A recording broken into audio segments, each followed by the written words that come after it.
What is your thoughts on that category of female rappers? 2018. What do you make of that scene? Um, I feel like it's very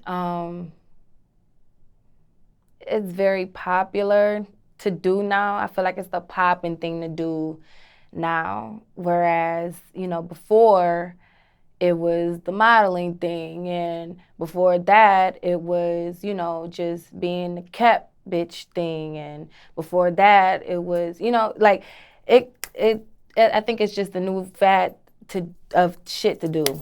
Like honestly, the female rapper thing is making people money.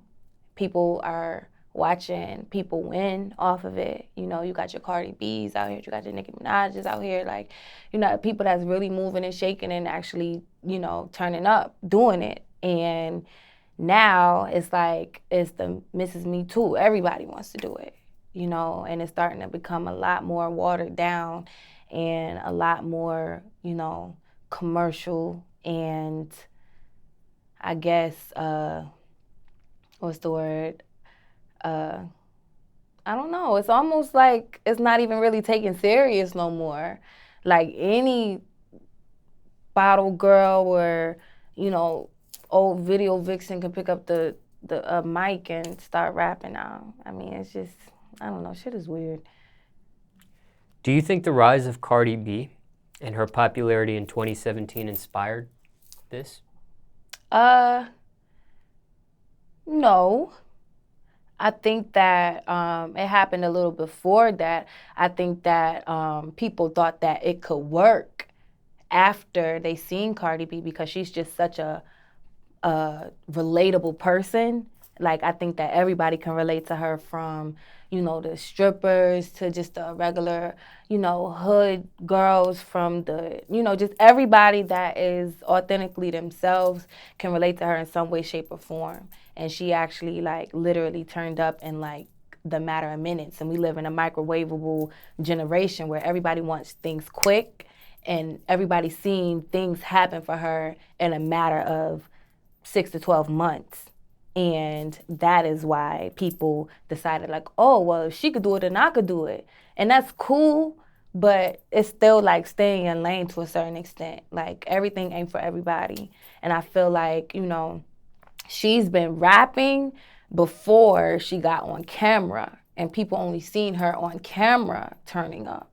And that's what made it, oh, wow, like she made it in 60 seconds or less. So, I mean, I definitely like respect that grind and everything like that, but I also feel like, people just need to find their own niche. It ain't always rapping. Now, something that I haven't seen until recently with female rappers, and when I say recently, I'm talking about the last year, 2 years, 3 years, female rappers toting guns in their music videos. What do you make of that?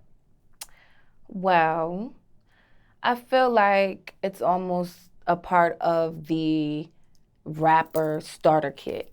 I feel like, it seems like the right thing to do. Like, cue the smoke and the shaky camera and the money, the piles of money and the guns.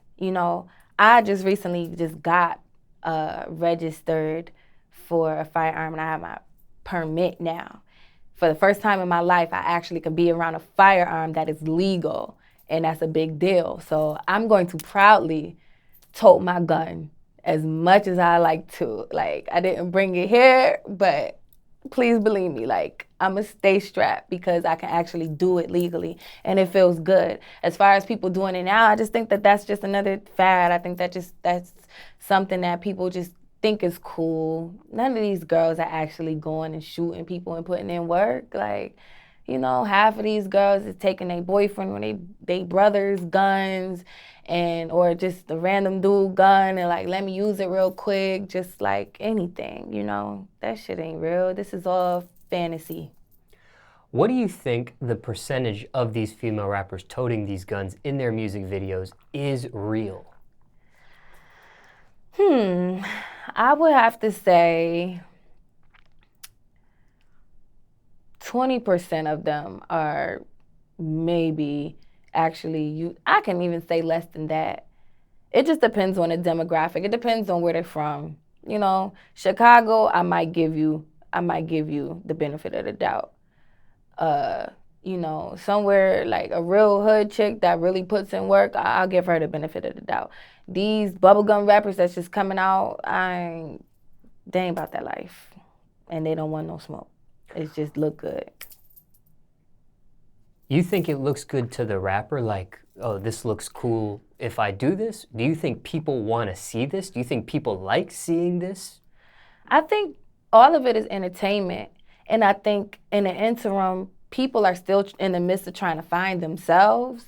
And so it's just like being in high school. You want to make sure that like you're trying to impress people and instead of entertain them. And it's a difference. People think that entertaining people means that you're impressing them when you can entertain them and be yourself. And impressing people means that you have to cap and you have to be someone that you really aren't. And I mean, it's a difference because, I mean, with myself, I can say that Armani Caesar is completely different from who Jocelyn is, which is my real name. And so with that being said, I know how to separate the two, but I also know who I am, and I know who both of them are. Whereas a lot of people don't know who they are. So it's easy to, you know, put on this facade and you almost making yourself look like a clown because it's like, what are you doing? You're just putting on a show and you don't know what you're doing. You're not doing it for a specific purpose. This isn't who any of your people are. This isn't, 9 times out of 10, this is a girl or a guy who live in a middle-class family and your mom and your dad both work and, you may misbehave from time to time, but you are well-fed and well-kept and you never had to do any of that shit. And it's almost like a slap in the face to people who really grew up in the hood and really do have to tote guns for their own safety or because they have beef or the people around them have beef. And now you are in a place where it's like, damn, like, I really don't want to and I'm risking my freedom doing this. And every day my life is at stake. And then I could turn on the TV or turn on Instagram or go on World Star and see somebody almost making fun of this and making a mockery of this. So all of that shit is fake. This shit is smoke and mirrors. It's not real, guys. Santa Claus ain't real. How real is your stuff? It's very real. 100% real. I almost wish that it wasn't that real. But my life is all the way real. Everything that I rap about, I've been through or somebody around me, very close to me, have experienced.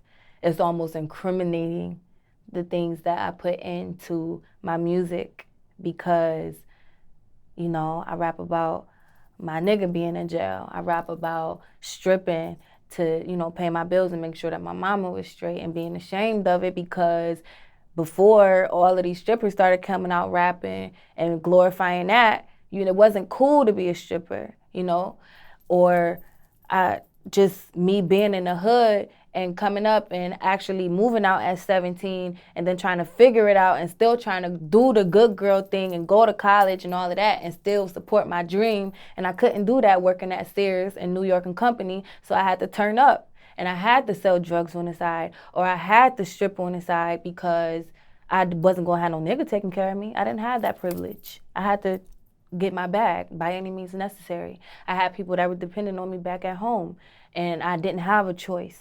So, this is my life. That's why I keep saying, like, I'm not a female rapper. I'm a hustler that just happens to rap. Rapping for me was a getaway. I would smoke and I would say, I would go in my room, close my doors, throw on some instrumentals and just zone out and just get in my zone and just write. Now you got these girls that, hear from a nigga like, yo, you can rap or, you pop and you got the look. let me throw you in a booth. Here you go. And feed you these lines. And now they're a rapper. Whereas, you know, this was just something that I did, and I just basically reenacted in my mind exactly what I was going through and what was happening. And even the good shit about turning up or playing niggas or shitting on niggas or getting money. Like, this is all things that I've done, you know, some that I'm proud of, some that I'm not. But it's my life, and I know that somebody is going to be able to relate to that, which is why the people that fuck with me know, like, yo, like, I can relate to her shit. I know that her shit is really for real. People say, like, you know, I've heard girls say, like, you know, I was about to kill myself, and your music, just listening to it helps me to continue to go on and continue to, you know, want to boss up on these niggas. When my niggas acting crazy, I know that I could turn on your music and be motivated to get that bag, and I don't have to depend on him. You know what I'm saying? That make it bigger than rap for me. That make it bigger than, you know, it being about the money or any of that dumb shit. Because I'ma always get money. I'm a hustler. I'm a hustler that just happened to rap. So that's easy. Getting money for me was always easy. I've always been a hustler. Since I was a little girl, always been a hustler. So with that being said, you know, being able to tell my story and inspire others, or keep somebody from killing themselves, or keeping some, you know, somebody from having to remain a cat bitch and remain, you know, imprisoned by a nigga that get money just because he get money and feel like he could do whatever the fuck he want to do, whether he want to beat her or cheat on her or whatever. Like, no, bitch, boss up. You can get this bag too, by any means necessary. And, you know, you may have to get your hands dirty. You may have to, you know, you can't save your face and your ass at the same time. My mom's always told me that. And so with that being said, you know, whatever you have to do to survive, survive. And that's, you know, that's real. As real as I can give it to you. But that's why my music is real. Because I can't make this shit up if I wanted to. I really couldn't. What about sex appeal? Now, there's some female rappers that show a lot of their body, show a lot of their skin, seductiveness. Then there's some female rappers that kind of play with it. Show a little bit of this, put it back, don't show anything, put it back, you know, that sort of thing. Then there's some female rappers that really don't get into it. Where do you stand on that spectrum, and why? I think sex appeal is totally cool. I mean, I learned a lot of the game from being a dancer. And so I've learned how to manipulate that to get what I want, how to, you know, engage and then pull back. You know, a lot of dancing is about being a tease, you know. It's not, you know, I guess the misconception about strippers is that we all hoes. And that's definitely not the case. I feel like the best dancer or stripper or whoever is the one that is going to keep you coming back. And she's going to keep you coming back because she's not going to give you everything that you want, you know. Being mysterious, you know, law of seduction, or, you know, 48 laws of power, like all of that is very, very much applied when it comes to being an entertainer, because you never want to give everybody everything. You want them to feel like they have everything. You want them to feel like they're accessing everything, but you don't want to give them too much. You always want to keep them wanting more. And how you keep them wanting more is giving them a little bit and then pushing back, and then giving them a little bit and then pushing back. And so I think that with me, I just do it. Sometimes I want to twerk. Sometimes I want to throw on a business suit. Sometimes I want to, you know, show tits, and sometimes I don't. Like, it depends on what's needed. It depends on the music, you know, because it still has to be art. This is art for me. This is how I express myself. And so it's a fine line between raunchy and class, and art and trash. And, you know, the talent is in finding that fine line and finding that middle ground where it's like, okay, this will work. You know, Rihanna shows her titties all the time, But nobody ever looks at, well, not many people look at her and say, oh, well, she's a hoe because of it, or, oh, that shit looks trashy. They look at it like fashion. This is fashion. This is avant-garde. This is, you know. So she's figured out how to do that. And I think that is important in being a female in any industry, being able to find that balance and being able to balance sexuality, because it's very important. You know, you either are one of the guys or you're not. You know, so if you're not going to be one of the guys, then you have to be the girl that all of the guys want and still be able to respect. And people can only respect something that they're intrigued and fascinated by and they feel that they can't get. If they feel like they can get you, then they will never respect you. Any guy that fucks, after he fucks, he's not going to want you anymore unless he really, really likes you. But, you know, you want to make sure that he thinks he can fuck, but he's not getting no ass, not getting no pussy, if that makes sense.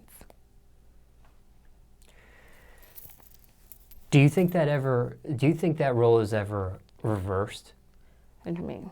How you just said, I forgot exactly how you phrased it, but you said he thinks he can get the pussy, but do you think that's ever reversed? Do you think a guy, not with his dick, but do you think maybe another term, maybe his wealth or riches or finance, whatever whatever he has security-wise, do you think that's reversed as well in the same token with certain people, or no? Like, okay, we'll give you a little taste, but you can't have. Do you think that's ever done with an intent like that, with kind of that same analogy, or no? I feel like that's just a part of the game. I feel like with this industry, period, a lot of people are promised a lot of things, and not just women, men as well. They're promised a lot of things, and oh, well, if you do this, or oh, if you gang, or oh, if anything, then you know you can get this, or you can get these benefits, or you can live like this. You know, everybody is out here dangling a carrot in front of somebody's rabbit. Like, it just all depends on what you're trying to do. You got to learn how to play the game, and you have to know what the game is to be able to learn how to play it. You know, with women, I feel like it's a little more difficult, because if you have the look, whatever the fuck that means, or if you are attractive, then you will come across guys that will try to use that as leverage to get what they want. Like, if they have any position of power. And I've had to shut plenty of guys down with that, because just with studio time, I've dealt with niggas that, you know, owned studios and liked me. So, you know, they would try to dangle that studio time in front of me. Oh, yeah, like, it's off the love. I respect your craft, this, that, and the third. And then we find out later that you really like me. And when you get curved, it's a different story. Now you charging me full price. Or, you know, just with guys, you know, like a guy, I've seen grown men follow other celebrities around or other rappers around, thinking that they were gang and trying to get on, and thinking that they would get that cosign, and they never get it. And all they are to the celebrity is just, you know, extra entourage, or a do-boy, or, you know, just the flunky that's going to do whatever. And they end up figuring it out sooner or later. Nah, you got played. So you got to learn how to use everyone to your advantage. Otherwise, you're gonna get checked on. You also said, we'll go back to what you said at the very end of this segment. But before I ask that question, let me ask you this. Has there been anybody that's asked you to show more than what you've already shown? And when I say asked you, I'm talking about people higher up, whether it was a record label rep, an A&R, an executive, somewhere in that position, or maybe as much as an advisor, a consultant, or management. Has there been any instance ever of somebody saying, you're not showing enough, you're not sexy enough, we need to do a little bit more? Yeah, I actually went through that. I was in LA, and a record label had me come out. They wanted me to do a showcase for them, and it was a lot of big name people in this room. It was maybe 15 people in a room total. And I remember the talk that I had from the VP of the company at the time. He told me, oh yeah, you want to be a little sexy and you want to, play to this one, executive person. You want to play to him and you want to, like almost seduce him. He likes that. So I went in, I did my showcase or whatever, and I kind of played that. Even though it was like uncomfortable, even though in the back of my mind, my right mind is like, just do you. Like, this is what they love you for. Like, you're sexy enough. Like, just do you. You're gonna probably have on some tight shit anyway. Like, you're gonna have enough sex appeal. But I still went ahead and did that. And the one thing that the person, I ended up finding out that they said they liked me, but then it got a little raunchy because, it was just a little overtly sexy. And I was like, damn, like I knew I should have just followed my first mind. But I feel like that's what they do. Like, especially people that are out of touch and really don't give a fuck about you. They really, like, sex, of course, sells. But they will have you sell your ass and your soul, if they think that it's going to make them money. Not realizing the damage that can be done behind that. Or it backfiring and it not being that. Like I said before with the whole leaving them wanting more thing. If they want more sexy, then they're always going to come back for more. But if you give them everything, then it's almost like a turnoff. It's like, ew, like, nah, we good. So that was a lesson learned. I won't do that shit ever again. What ended up happening with the showcase situation? Well, with the showcase situation, I ended up, I guess, still being able to impress them, but the situation kind of fell apart because they were no longer at that company anymore soon after. So then everything kind of fell through from there. Do you think that if you would have played the position how your intuition was instead of being a little bit more seductive and playing that role for that one particular person, do you think this outcome would have been a little different, or? I think that everything happens for a reason. At the end of the day, like, whether they like me or not, their situation was still going to be what their situation was as far as their standing at that company. And I feel like, timing is everything. Like, who's to say I would have been happy there, or if I, would have gotten the situation that I really wanted, would it have paid off there with them leaving? I just think that, honestly, going into it, the person that told me to do that didn't have my best interest at heart anyway, and they were going to also be very instrumental in that deal. And so if that would have worked, it wouldn't have worked for me. That would have been a person that I would have been indebted to, obviously, because they got me the deal, and it would have just been no good. So, I'm glad that it didn't work out.